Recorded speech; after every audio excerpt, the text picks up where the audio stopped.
سوال اس میں کسی کے حوالے سے ہے کہ ڈاکٹر نے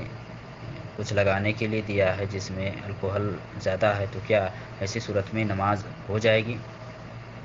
دیکھیے، الکوہل جس میں بھی استعمال ہوتا ہے، اگر اس کے علاوہ اگر کوئی دوسری دوائی دستیاب ہے تو وہ دوا آپ لگائیں، بجائے اس کے کہ الکوہل استعمال کریں، کیونکہ الکوہل کا جو معاملہ ہے اگر زیادہ ہے تو ظاہر سی بات ہے کہ یہ اسلام میں منع ہے، بلکہ تھوڑا بھی منع ہے یہ، لیکن بہت ساری دوائیاں ایسی ہیں کہ جس میں الکوہل کا استعمال ہوتا ہے، اور وجہ اس کی یہ ہے کہ تادیر وہ باقی رہے، جلدی خراب نہ ہو، جس کی وجہ سے تو اگر کسی میں اگر زیادہ الکوہل ہے تو میں کہوں گا کہ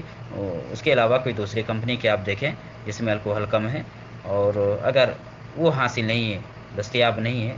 تو طاقتور اللہ سے ڈرے، میں تو یہ کہوں گا طاقتور اللہ سے ڈرے۔ رہی بات نماز کے حوالے سے، تو نماز پڑھنے کے سلسلے میں نماز ہو جائے گی انشاءاللہ، کوئی حرج کی بات نہیں ہے۔ ہاں، اگر آپ بچنا چاہتی ہیں تو پہلے لگا لیں، آپ پہلے لگا لیں، نماز کے وقت سے پہلے آپ دھل لیں،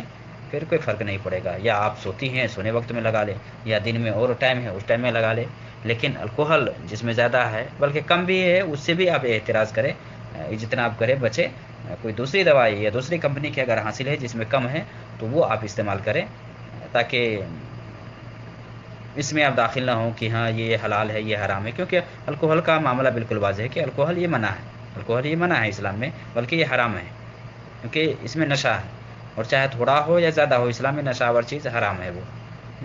تو ابھی تو بہت ساری چیزیں ہیں جس میں الکوہل کا استعمال ہوتا ہے، بہت ساری چیزیں، کون سی چیزیں جس میں نہیں ہے؟ کوئی بھی آپ کریم لانے جاتی ہے، کچھ بھی جاتی ہے، سب میں ہے،